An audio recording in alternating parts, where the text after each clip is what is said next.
Bonjour les belles lumières et bienvenue pour ce vlog lecture.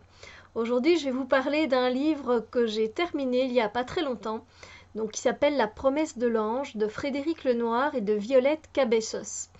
Alors, c'est un roman qui parle beaucoup du Mont Saint-Michel, d'une intrigue qui se déroule au Mont Saint-Michel, qui est très intéressante parce elle nous emmène autant dans le passé que dans le présent, avec des fouilles archéologiques, pardon.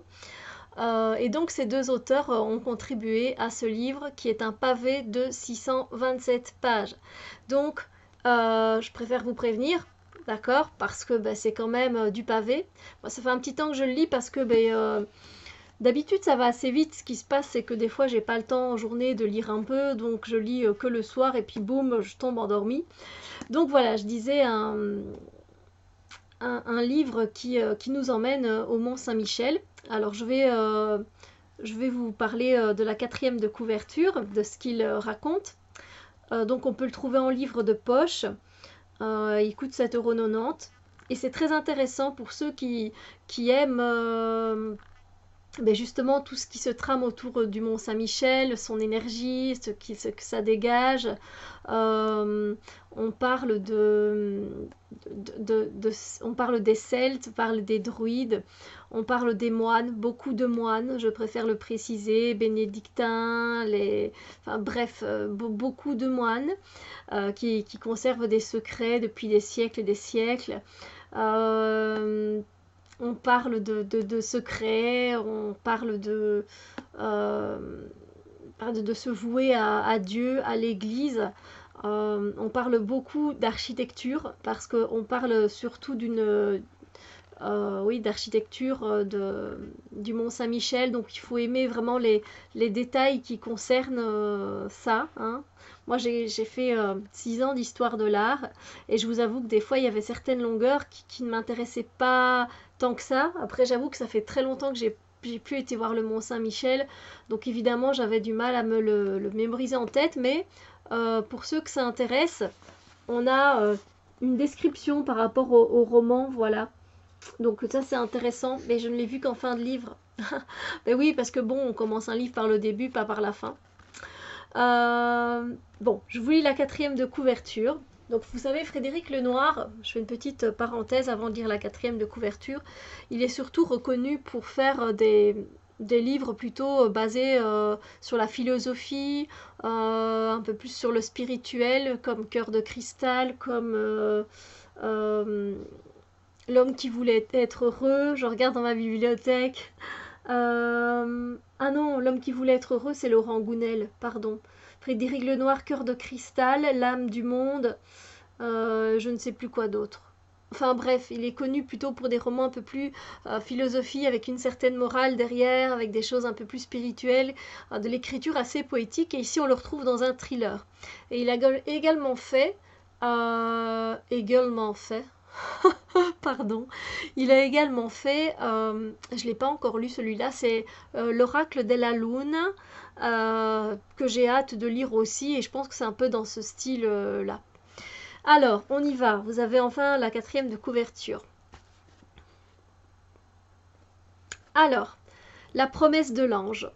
Rocher battu par les tempêtes, lieu de culte primitif sanctifié par les premiers chrétiens, le mont Saint-Michel est loin d'avoir révélé tous ses secrets. Au début du XIe siècle, les bâtisseurs de cathédrales y érigèrent une abbaye romane. 1000 ans plus tard, une jeune archéologue passionnée par le Moyen Âge se retrouve prisonnière d'une énigme où passé et présent se rejoignent étrangement. Donc voilà, alors je lis un peu ce que met le Figaro, par exemple, un roman aux dimensions de cathédrale, puissant comme l'art roman et la foi médiévale. On est envoûté. L'Express nous dit un polar savant conçu comme un jeu de pistes archéologiques. Rien de tel qu'un bouquet de sentiments impies pour exhaler tous les effluves d'un lieu sacré. Donc voilà, ça fait un petit temps qu'il est sorti, hein, 2004, quelque chose comme ça. Donc un pavé, je le répète, hein. Et donc il y a certaines longueurs. Il faut savoir qu'il y a certaines longueurs parce que ben, c'est détaillé en fait, c'est fort détaillé au niveau pas de l'intrigue en elle-même, c'est détaillé au niveau de l'architecture, parce qu'on parle de la construction de l'abbaye romane, etc. Et donc ça, on décrit pas mal. En gros, donc c'est l'histoire de Johanna, qui est archéologue, qui a une trentaine d'années, et qui est une passionnée de la période médiévale. Et donc elle est sur certaines fouilles archéologiques, et elle a l'accès pour pouvoir... En fait, elle trouve... c'est pas évident parce qu'il y a plein de détails. Elle trouve, lors d'une de ses recherches, elle trouve un manuscrit que le frère Roman a écrit. Et le frère Roman, il a eu une histoire d'amour avec une certaine Moïra, qui est, elle, une descendante des druides, et donc de tout ce qui est celte, voilà. Et ils tombent amoureux l'un et l'autre, mais à ce moment-là, c'était un amour interdit. Lui, il était frère, et donc son amour n'allait qu'à Dieu. Et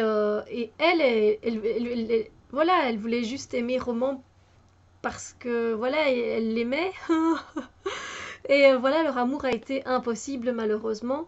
Et à ce moment-là, il faisait mourir quand quelqu'un ne voulait pas adhérer. Donc une fois qu'on a découverte que pourtant elle croyait en Dieu, mais elle ne voulait pas renier en fait ses racines celtiques.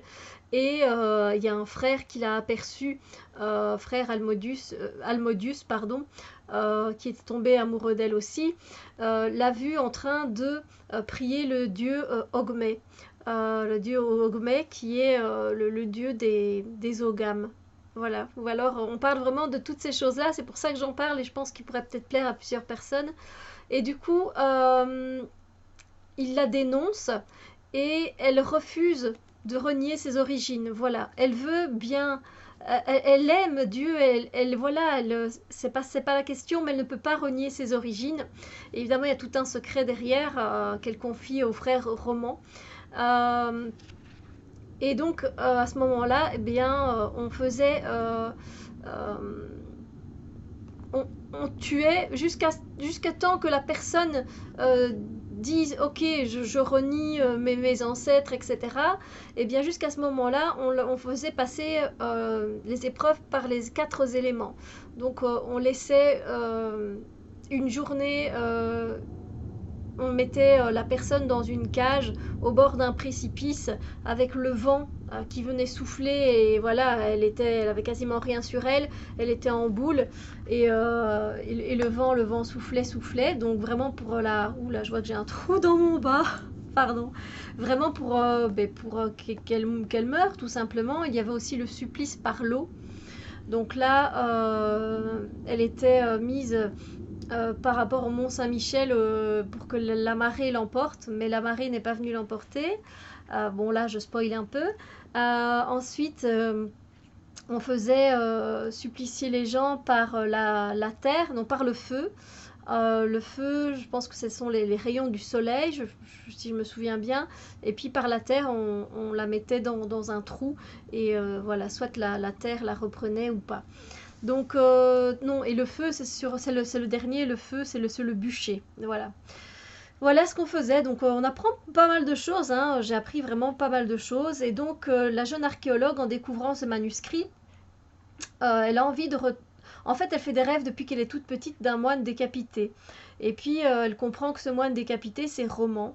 Roman qui aimerait bien passer de l'autre côté parce qu'il n'est pas encore passé de l'autre côté, ou il n'est pas encore au ciel. Et donc, 1000 ans après, ben, elle essaye de tout faire pour retrouver le corps de Roman. Et voilà, donc fouille archéologique, permission de pouvoir fouiller, Notre-Dame sous terre, abbaye romane. Enfin voilà, c'est assez sympathique, et c'est pas un thriller qui est glauque, qui nous emmène dans des sentiments bizarres. Non, c'est pas mon style en plus, donc voilà. Très très intéressant, très riche, il m'a appris beaucoup de choses, et je voulais en profiter pour vous lire 2-3 choses qui m'avaient plu. Euh, alors, ici, frère Roman. Donc ça, c'est Moïra qui parle à Roman quand ils font connaissance. Elle dit: frère Roman, Racontez-moi l'histoire du mont et le combat de Saint Michel contre le dragon. Évidemment, on parle beaucoup de l'archange Michael. Euh, voilà, donc il commence à raconter l'histoire. Euh, L'Apocalypse, 1, 2, 3. L'Apocalypse de Jean révèle que Satan s'était transformé en dragon redoutable. Au 8e siècle, sorti des eaux de la mer, ce monstre terrorisait la région. L'archange guerrier Saint Michel fut appelé pour se battre contre ce démon. La bataille débuta sur le mont Dol-Breton, la montagne voisine du mont Saint-Michel qu'on appelait alors le mont Tombe. Les hordes maléfiques bataillaient farouchement, et Saint Michel, dans son armure divine, tendait son glaive et leur donnait de l'épée, de sa grande épée si fine et acérée. La guerre dans le ciel dura plusieurs jours, et le dénouement eut lieu sur le mont Tombe, où le dragon s'était réfugié. Saint Michel leva son épée et coupa la tête de la bête. L'évêque d'Avranches, Aubert, fut témoin de ce combat et par 3 fois en songe reçut l'ordre de Saint Michel de lui construire un lieu de dévotion là où il avait terrassé le malin. Ce lieu consacré devint le mont Saint-Michel. J'avais envie de vous raconter, voilà, pour la petite histoire, même si sans doute beaucoup de personnes le savent. Alors, quoi d'autre ?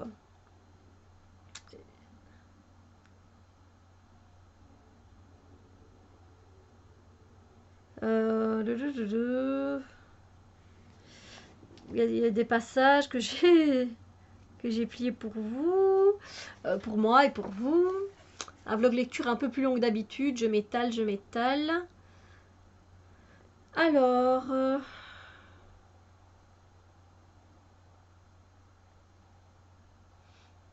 par ici, par contre, on a ça aussi, ça peut être intéressant.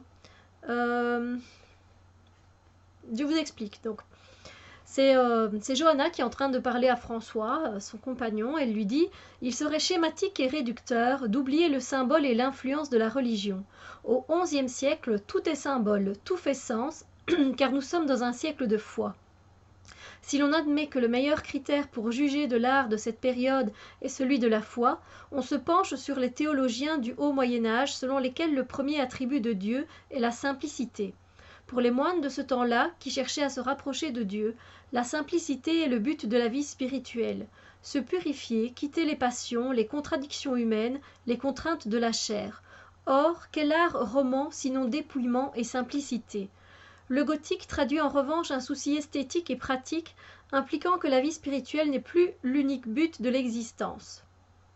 Voilà, voilà, je vous donne un petit peu voilà, des choses qui peut-être pourraient vous amener à aimer ce roman ou pas. Hein.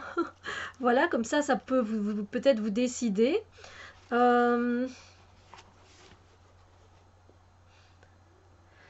Alors,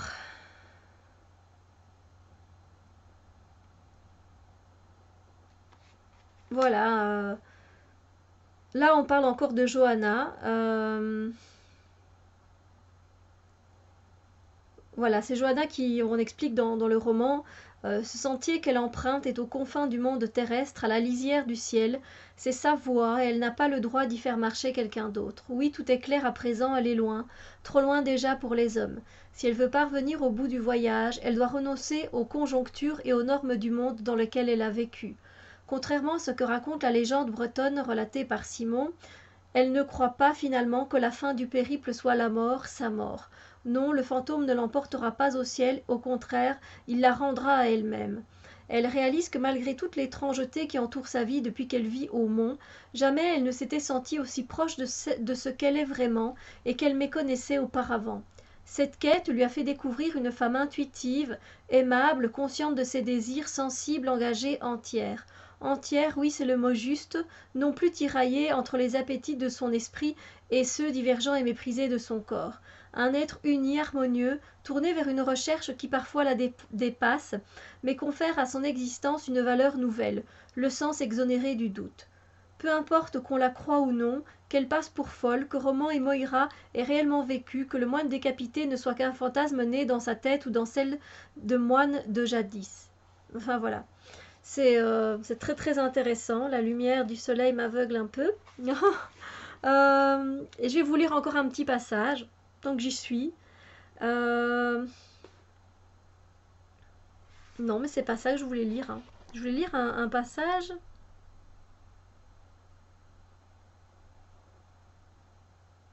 On parle un peu de l'arche de Noé. C'était bien, c'était beau aussi ça. Mais c'est quand même pas ça que j'aurais voulu vous lire. Parce que je vais retrouver le passage. Ah,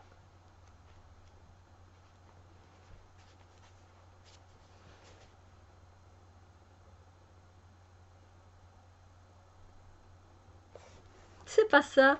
J'ai vraiment mis plusieurs choses.